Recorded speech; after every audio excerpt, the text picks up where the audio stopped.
Brand-to-brand collabs and innovative partnerships go beyond just creating a funny ad like you see in the Super Bowl.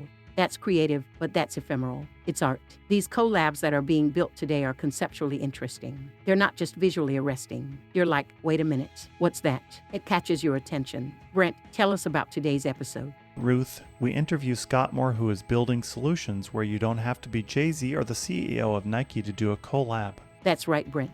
You shouldn't have to be the president of Ralph Lauren. All brands should be able to say, hey, these are my customers. This is what I'm trying to do with them. Who can I partner with to grow my brand? Now, enjoy this episode of Talk Commerce.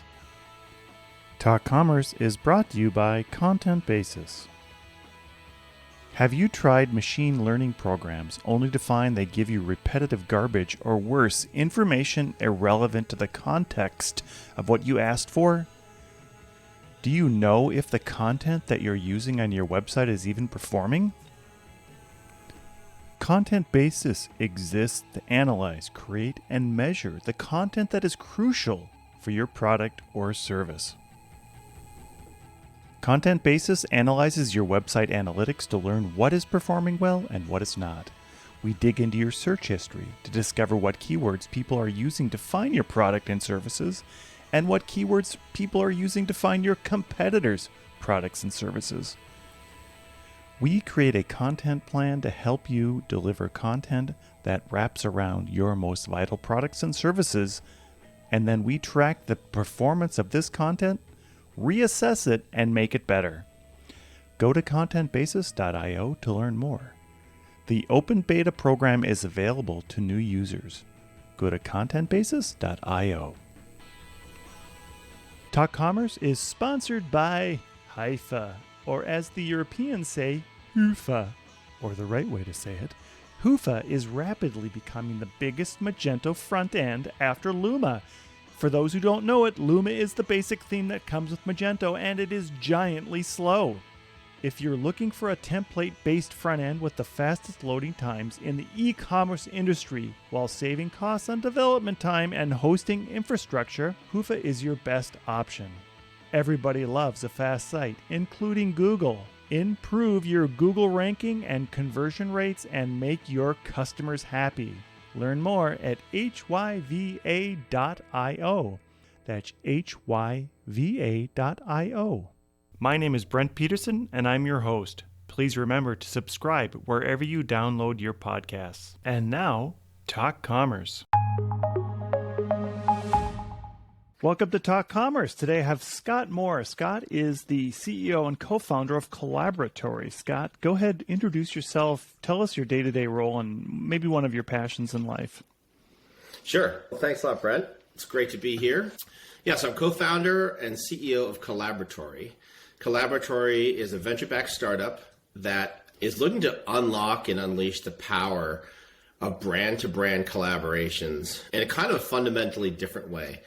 And this is, to be clear, a collaboration or a brand partnership, that's been around forever. But they've been built kind of in analog means through analog networks. And so there's nothing wrong with the CEO of some company running into the CEO of someone else at the Grammys and saying, hey, we should do something. And I've worked for a few CEOs. They tend to know their businesses pretty well. They're rarely a bad idea. That said, if you look at the rest of marketing vehicles, they operate on platforms, they're data-driven, and we set out to build this company to help not connect brands to influencers, but to help brands connect to brands to grow their market more efficiently, more effectively with their partners. So that's what Collaboratory is. What I do, I'm a former marketer. I started in advertising. I actually started my career as a Teach for America Corps member. So I was in an inner city school teaching English as a second language about 30 years ago. My first job in marketing was in advertising with a company called Fallon. And then I was at Best Buy for a very long time, working my way up the ranks. I was the COO of a marketing tech company, which we sold to private equity, and then was the CMO of Wynn Resorts. And so that's like my career in a minute and a half.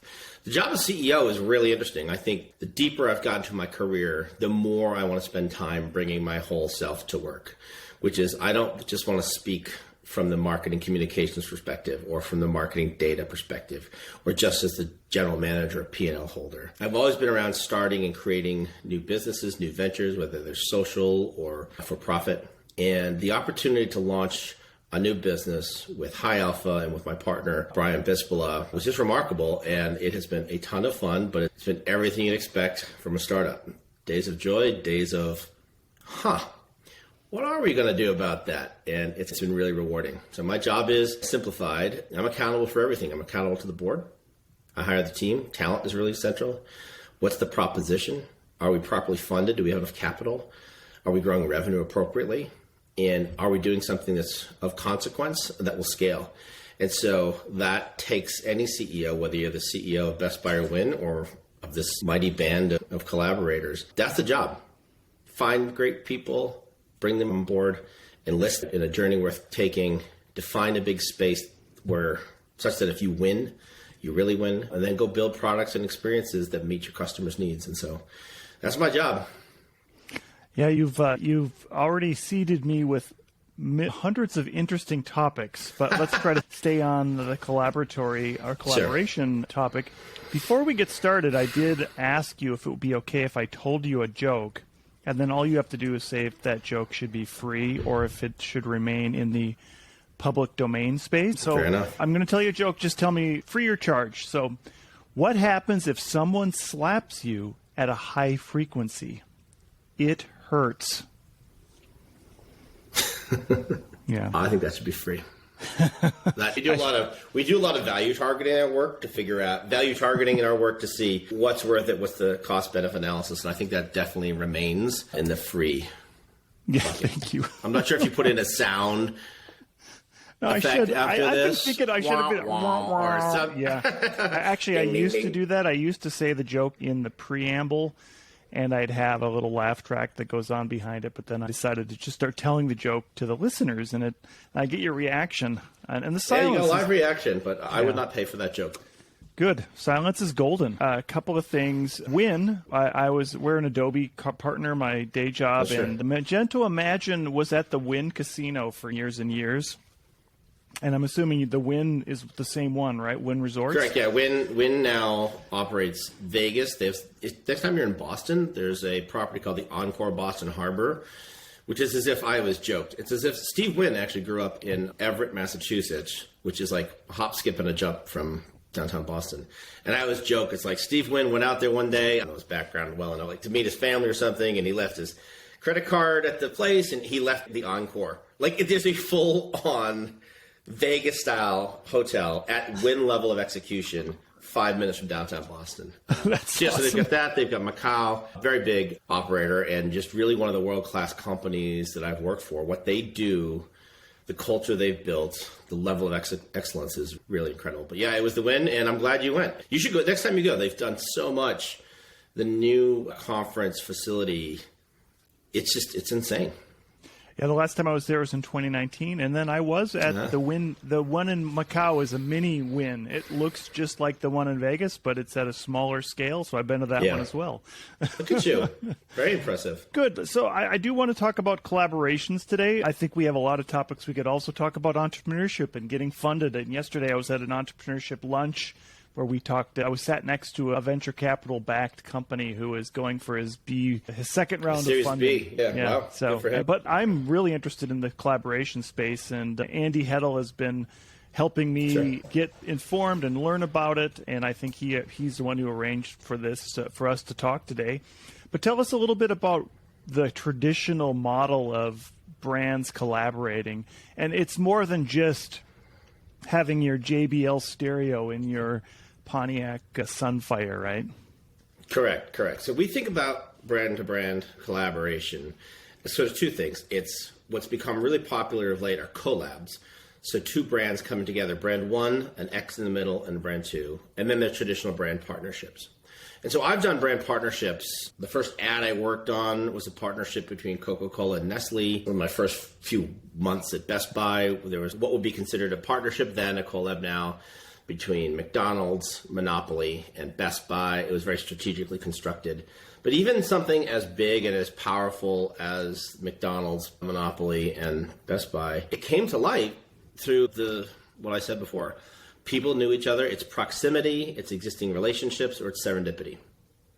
And again, I love things that felt like that's how we all used to meet our spouses is, oh, it's my neighbor's sister or brother. We all went to the same high school. Oh my goodness, it was some magic night in some, I don't know how serendipity works. It's in the movies.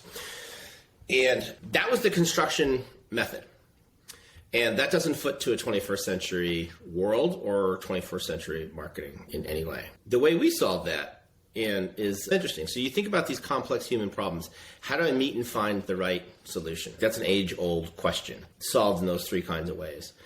But when you think about like the market for love, I'm going to be a little economist on you here for a sec. Think about the market for love. The way we did it was meet your best friend's sister. The way we solve that very complex problem now is through Match.com. There's a platform in which someone is sending a signal, hey, I'm this kind of person, I'm looking for these kinds of people, and someone responds and says, hey, I'm that kind of person, I'd like to talk to you. And then there's a digitally driven engagement. So that's the market for love. Let's take the market for work, right? I don't know, one of us will get our next gig, hopefully not me, through Indeed. And Indeed, you send up a signal, this is who I am, the job provider puts up a brief, it's sorted digitally. The market for collectibles, Etsy does the same thing. And so these are new technologies. Like, we didn't create the idea of a marketplace, but we did acknowledge, hey, wait a minute. In this day and age, despite all the amazing opportunities a chief marketing officer has now to connect with customers, I have better data because there's beta data out there. That means I can do better segmentation to figure out should they target you or me. And then I've got amazing pipes into your life. I've got your phone. I can interrupt you in the bathroom at the stoplight. Like, it's amazing. But when I think about you and I each have probably been targeted 100 times already today. I don't remember a single one of them. And that's an age-old marketing problem. I remember ads from the 1980s with Michael Jordan better than I remember whatever I was targeted today. Brand-to-brand collabs and innovative partnerships go beyond just a funny ad, the Super Bowl ads. That's creative, that's creativity, I love that. But that's ephemeral, it's art. These collabs that are being built today are conceptually interesting. They are not just visually arresting, you're like, wait a minute, what's that? It catches your attention. And so we came to this idea a little bit, me as a CMO thinking, hey, all right, there's a new age of digital clutter. What am I aware, it was the inverse. What am I aware of that I shouldn't be was the first question we asked. And I was aware somehow, and I'm not the hippest guy in the world. I am a marketer, so I probably lean a little more attention paying on these things. But my goodness, I know that Clinique and Crayola did a collab. Why is that? Like, I've never bought a Clinique product in my life, ever. I have bought a lot of Crayola because we all have if you have kids. But my kids are in college. Like, I haven't bought Crayola. Yet I knew in my conscious that was cool. And you start paying attention to that, and you're like, hey, wait a minute, these two brands come together, these audiences matching. Actually, each marketer thinks they own me, but in fact, I went to Starbucks this morning, I think I have a Patagonia vest on. Like, the brands are linked through me, the human. And our whole thing is, hey, wait a minute, if you can find relevant audience connections or gaps in the market, we can fill in the space with an interesting thought. That's cool. And that's what leads you to, I don't know if you're a Stranger Things fan. I think most people are at this point. I saw the Lego Stranger Things collab. It's cool. Why is it cool? I don't know. Like, we'll be building math to prove what's cool and what's not. But you look at that thing and you're like, oh, some creative was like, oh, here's build the Legos up. There's an upside down. It was a collab that was conceptually arresting, and there's just an abundance of them. We want to build solutions where you don't have to be Jay-Z or the CEO of Nike to do a collab. You shouldn't have to be the president of Ralph Lauren. All brands should be able to say, hey, these are my customers. This is what I'm trying to do with them. Who can I partner with to grow my business? And let's go do something cool and interesting. And we want to do that not in a human way or an ad agency way, but in a software, data-driven technology kind of way. Are you saying in the past a lot of these have been incidental or by accident? No, that's not fair. But yeah, that is an implication. And some are. That's what I would call serendipity. Serendipity is my nicest way to say that. But sure, like, I've been in lots of places in my jobs, like, hey, we should do something. Was that serendipity? I don't know. The thing that's wrong with that is it's unfair to say that the CEO of Adidas doesn't know who they should collab with. That's not fair for me to say, I don't know what he knows, or she. I don't know who that is. No, they know their business and they can do it. The problem is perceived as moonshot activity. Okay, the only one I can collab with is with Beyonce or Gucci. No, we just fundamentally disagree with that because the audience connections are real and deep. And for our customers, we're helping them open up their eyes to like, hey, there's new ways to partner. And what's powerful as social media matures, as influencers mature, they're still pretty strong. TikTok's on fire, so leave that alone. The maturation means when you buy media, you're paying, they call it a CPM, cost per thousand. That's how you buy media. You're like, I need these 1,000 impressions. I'll pay you this amount of money at a market price. This is how it works. It's harder and harder to get unfair advantages in that marketplace right now because it's become established. And there are elements of social media right now that have grown a little stale, if you're going to ask me. What's interesting about a partnership between any two brands, you could pick them. You could probably make one up in your head right now. If brand one comes to the table, they have one set of equities, meaning they're known for certain things, and one set of assets. They may have a huge social following. They may have millions of email addresses. They may have a huge media budget. They may sponsor the Grammys. I don't know. The other brand shows up with an equal set of assets. They're not necessarily all fully balanced, but their brand stands for something else. They have a different spin on the customer audience. They may have social where they didn't have email, or email where they didn't have social. And so the greatest partnerships and collabs line those things up in a conceptual, arresting way, build something new, and you're like, oh, fine, I'll put it on my socials, you put it in your email. I'll put it in my TV spot, I'll put it in my stores. And that is part of there's still a little art and science here, but I don't want it to have to be the chief marketing officer, the CEO, the CRO doing all this work. There's a lot of brilliant, creative marketing people across all organizations of all sizes. I'm not against performance marketing. I've done it. I've led digital transformations. But this is some of the creative work that they want to do. And there's ways to bring data to this. And my dog has arrived. Hi, buddy. There's ways to bring data to this. They're just as rigorous and robust as when you're looking at, your search terms. Yeah, that's interesting. I think that there's risks and there's rewards in the collaboration space. You mentioned Adidas and Gucci. And the first thing I thought, I had a little bit of a cringe, but then I thought there's really not a problem with either one collaborating with the other. I can imagine there are some brand collaborations that would never work, but there's probably more that do work than don't. Maybe speak to the ones that would be more of a problem through politics or through... Yeah, I think the ones that are well constructed tend to perform better. And those who bring strategic rigor, partnership vetting rigor, have a clarity on what they're trying to get out of it from an outcome perspective, those ones tend to outperform who I happen to know from high school. And again, there's nothing wrong. Like, through my high school connections, we're doing some interesting collabs. And I went to some some little high school in Massachusetts. But that's not the way to grow strategically. I think that's the key. We're saying brand partnerships and collaborations. Like, just let's role play back. I'm at Best Buy. We're having our weekly team meeting on the marketing team. We go around the table, all the VPs. VP of media talks about what they spent, where they spent, and what the return on ad spend was. Very data-driven, imperfect because we're humans, but solid. Okay, next group, marketing strategy. Which segment are going after when, why, how, math. Creative is harder, but even creative, the ads are vetted now. If it's TV, it's a little harder, squishier, but if it's performance media, like I knew how things were performing on the site by click.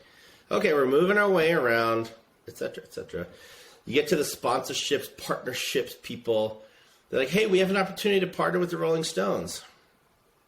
Okay, that sounds pretty good to me. What math are they bringing to bear? What audience information are they bringing? They're fighting with one hand tied behind their back. And then you intuitively, I love one of my favorite exercises is, let's go to the local third grade classroom. Let's tell them our strategy. Let's see if they even understand it. And then let's see what they would do, have them vote with M&Ms. Now, I've never literally done this, but I think sometimes us smarty pants people get pretty smarty pants and can get over our skis with all the rationale. Let's go to the third grade class. I don't know if Rolling Stones, maybe it's Justin Bieber, whoever they listen to now. Have them vote. Should my company partner with them?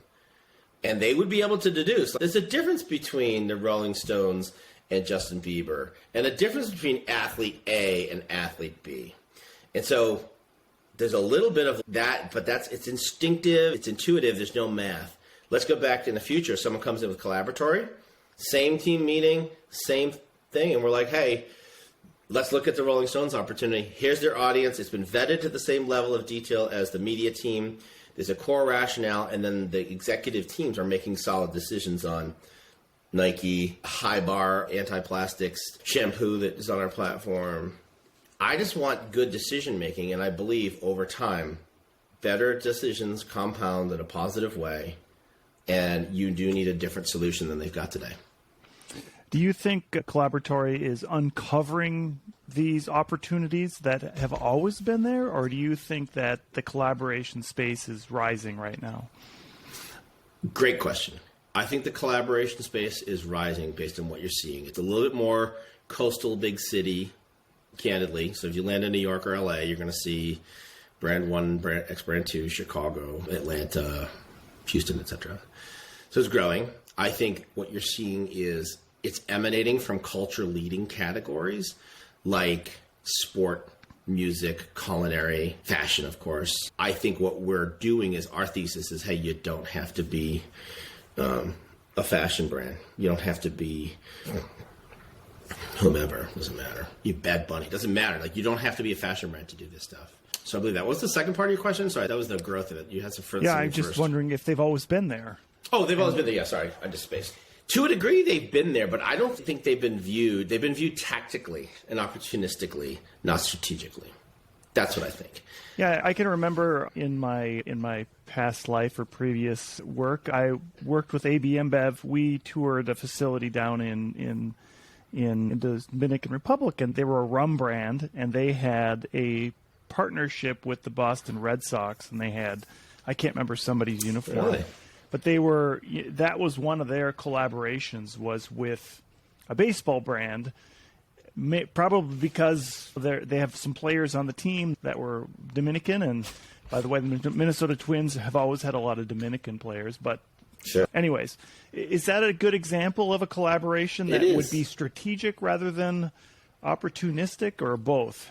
For sure. It depends on how it was generated. I think the Boston Red Sox, I have a deep enough relationship with. They're very strategic in how they grow. A Red Sox fan, too, full disclosure to all your Yankee fans. There's bias here. I think the question is, did whatever year this was, did Theo Epstein or did Sam Kennedy run into someone in the Dominican and that's where it came from? That doesn't sound super strategic, although it's intuitively right. They're very analytics focused. If they said, hey, wait a minute, look what's happening in our audience, aside from the fact that we're performing and we have the trend you just talked about, the Twins, that's also true for the Red Sox. Who are those fans? How do we keep between Pedro and Ortiz? I can't believe Poppy. Hey, look, there's an opportunity here. What do those guys do? What about, if it's approached that way, that's correct. I think that increases the odds of success because it's grounded in a strategic thought. The same way someone graduated from HBS who wants to go to P&G, they think strategically about this. We're just providing new tools. Another thing I would say, just to build, like, we think of this, one, I think it's a huge opportunity, but just because it's fuzzy, it just doesn't get the respect it deserved. We're taking the fuzziness out. We're making it clearer. We're making it easier. We're trying to reduce friction. All the things that great commerce and digital properties do, all the things that marketplaces do. We think about this in three ways. One is, and let's go back to that Red Sox example. One is the Red Sox need to create demand for partnering with them. What is that? You need to tell brands and partners, prospective partners, this is what I'm interested in doing. And if you tell the market, this is where I'm trying to grow and how I'm trying to grow, the market will respond.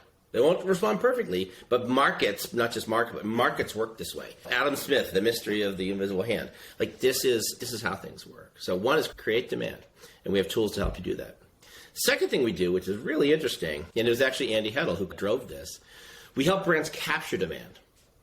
And capture demand is different. I grew up in a town called Brewster, which is in Massachusetts, pretty close to on the water.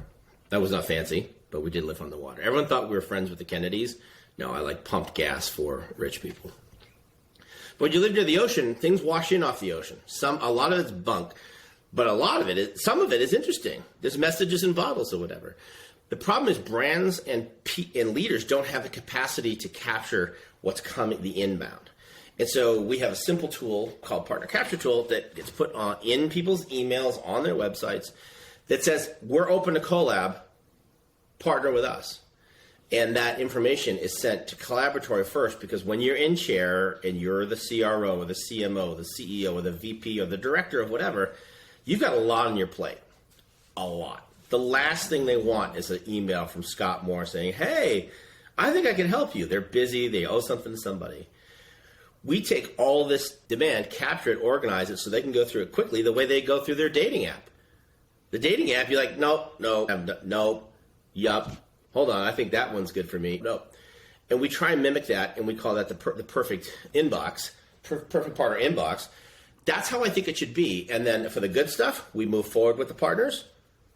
And for the stuff that doesn't fit, because we're in the collaboration business, some of it just is a bad idea. As a marketing exec, I know I've seen more than my fair share of bad ideas. I know what to do with them. I've seen my fair share of good ones. I know what to do with them. The bad ideas, we just sort calmly. Off they go. Or if it's a medium thought, like, hey, it's not right for you and Target right now, but we're actually talking, Kohl's is on our platform. They are not, but say they were. Not right for you, Target. Could be good for you, Kohl's. Could be good for you, Carhartt, whatever. We're the collab business, so we can push that. You want that marketplace energy is what we're building. All right, so you had demand capture. What was the third one? Sorry, there's three. Demand creation, that's strategic. I want a partner to get this marketing job done. I want to reinvent the anniversary sale. I want to win the Super Bowl. I'd like to win with African-American women in Texas. Whatever marketing job, Collabs can help. Second one, demand capture. Capture what's coming in at you. Organize it. Third thing is demand activation, which is once we decide two brands, this is what happened. I didn't work on Gucci and Aura or any of that. Someone's like, okay, they have met. They decided to match, and now they have to go mobilize whatever they're going to do. Every partnership has these core components. You better meet, you have to assess, you have to agree. This match, we're going to go do these things, then we're going to go. Then you have to go activate demand, and that is go execute.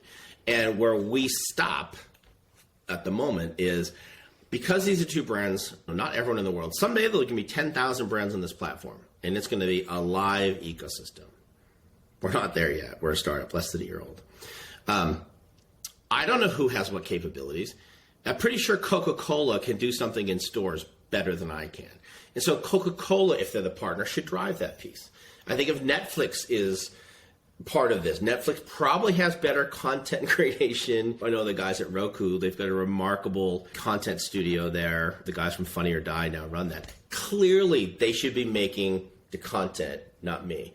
But if they need help, we can't do that, and we'll do it through our partnerships. We collaborate with agencies, design firms, TikTok makers, email, but it's more based on the customer's needs and the needs of that particular collab. Interesting. In the few minutes that we have left here, Collaboratory would take two brands, but then would you have other partners that would help them execute some of that things, like you mentioned? Correct. Agencies and things? Okay. Correct. And also, like, I'm fortunate. I've worked at and with some of the best agencies in the world. Agencies at their peak. I love agencies, but that's not what we're trying to build here. We're trying to build a platform that really professionalizes and unlocks the value of two brands working together to capture customers' attention and then throw that attention at revenue generating and outcome driving opportunities. That's what we're building, and we're already lots of partners to get it done. Scott, as 2023 gets started here, what bit of advice could you give a CMO or a CRO or a CEO who wants to, who has some thoughts in the back of their head to get started in a collaboration? How would you have them get started? Clearly, the right answer is to send me an email at scott@collaboratory.io with one L, Collaboratory. I think the biggest advice I would give is that it's not to start with, hey, our first collab should be the Rolling Stones. Our first collab should be Nike. Or don't start there. I believe fervently, all brands can and should collaborate. You'll grow faster by working together as long as there are rules, boundaries, and there's a data match, there's an asset match, and everyone is clear. It doesn't have to be perfectly equal. I don't know the value of 30 million emails versus 30 million social posts. Like, it doesn't matter. The question is each partner looking at the person saying, if you do that for me, I'll do this for you. We're amplifying our impact while spending the same or less than I was planning to spend. Totally believe that. To answer the question, I think it's get started. Start small. It actually comes serious. Join Collaboratory. We have a very easy to access Collab Quick Start, which gets you moving quickly. We help you write listings for the marketplace so you can start to capture signals of who's interested in partnering with me. Say you want to win with high net worth individuals. Say that's your target. And you say that's who this brand you want to partner with. And no brands respond. That is as valuable of information as crushing it with Morgan Stanley, whoever, Big Bank, Goldman Sachs. Today's marketing is about signal capture, capabilities to activate, appropriate messaging that catches attention, and driving outcomes. And this is a great way to capture signal, push out signal to let people know what you're trying to do, find like-minded partners, capture signal back from the partners and their customers, and you're just going to be smarter. And so, again, I never did a collab with Jay-Z. I've done it with a few celebrities. But there's a great way to get started, so why get going? Scott, as we close out the podcast, I give all my guests a chance to do a shameless plug about anything you'd like. What would you like to plug today? I feel like I got a little salesy here or there, giving my email out, so I can't tell if that was uncouth. Here's what I would say that I think is interesting, is not only are we building a business that's going to connect brands, brand to brand, X brand collaboration. That's what we're in. We're going to be world-class at that. We're going to be the home and hub for collaboration worldwide. That's our vision. In order to do that, we certainly can't do it alone. And it's not that we can't do it alone, like I need you to become on the platform as a brand. But we're going to need to build a community of collaborators, people who think this way, who care. The number of times I'm an idea guy, I'm a massive inveterate connector. Like, I just connect people all the time, ideas. It's how I roll. And I don't really worry about the payback. We use once a year, something goes wrong, and I have to apologize. But basically, if you need to connect Andy Heddle, and we just met, I would connect you in general. Maybe that's too loose. But increasing velocity of connection really matters. And so I know there's lots of people out there like me who are creative, who can look at a collab and be like, that's cool. Or, hey, Miss Meyer's soap or Method soap should actually think about a collab. We want to connect to those people and pull them into our sphere. Not to pay them, but hey, this is an amazing spot. They need to build relationships. And so it's Andy Heddle who's leading the cultivation of this community of collaborators. I'd invite people to reach out to us and say, hey, I think this is cool if you do. And I'd like to participate in some way. And hopefully we'll be so big and famous that we're hiring everybody. But I'm humble enough at this age to know startups are hard. We're grinding as well as we can, and we're delivering great outcomes for our clients and customers. What I'd like to know is who's interested in this topic and who wants to play, and how can we get you involved? Because it's, again, back to marketplaces. Go back to Match.com. Every time someone on Match.com says no, is that a fail? It is not a fail. If I say no, that person's not right for me, it's a signal back to the market, and in the aggregate, the market gets smarter so that you stop targeting supermodels, and maybe you're good at that, I'm not. You stop targeting supermodels and you start finding people whose interests are more like yours. It's the activity that actually is the genius. And that's what I would say. Yeah, going back to the rules of marketing, measuring are one of the three big things that you need to do. That's such great insight, and I appreciate that. Scott, I'll put all these on the show notes. It is Scott at collaboratory.io. Correct. Yeah, it's Collaboratory, COL, just one, Collaboratory. And yes. I'll put all those things in the show notes so people want to get a hold of you. And just thinking, as you said through that, I talked through that, I could just think of thousands of potential collaborations, even with Mrs. Meyer's soap and some scrubby brush or something. There's so many different things. It's really exciting. And if you're like me, I'll tell a simple story to wrap. While I was at Wynn, I guess this is. When I was at Wynn, one of my goals was now I'm a Boston sports fan, so again, full disclosure, everyone can hate me. I was like, okay, what would be fantastic for Wynn? And I'm like, what would be fantastic is if and when Tom Brady ever retires, now this is just an idea, it didn't happen, but if and when Tom Brady retires, I wanted him to look at the camera and not say, I'm going to Disneyland or whatever. I wanted him to say, I'm going to the Wynn, which would have been just this amazing statement of those two brands. Tom Brady and Wynn are pantheon level entities, even though Tom's a human. And so as part of that, we were talking a bit with his organization TB12, which is his emerging sports, nutrition, well-being, stretching. It's a different kind of model. So I was like, hey, I'd like to, and I wanted to build a relationship with Brady for that other purpose. But anytime brands align, that's a good idea. And so I was talking to their leadership team. I'm like, God, I'd love to we had Peloton at the Wynn. Not Peloton, we had SoulCycle at the Wynn. And I'm like, it feels like TB12 should be here. So whatever, we started that conversation. I left the company. It doesn't matter. 2 years later, I run into their leadership team. And guy comes up, he's like, Sky, we're at the Wynn. And to the kinds of people who I think would do well in our community, I didn't need to be paid. I'd much rather be paid a commission. Like, who doesn't want money? I'll take money. But I felt some inherent joy by saying, hey, this is a good idea. It's my opinion. I didn't have perfect collaboratory data. It was a good idea. Those two brands do align. They're those kinds of people. And when I heard, hey, there's one at the Wynn now, I was like, yeah, there is. Like, it was a joyful thing.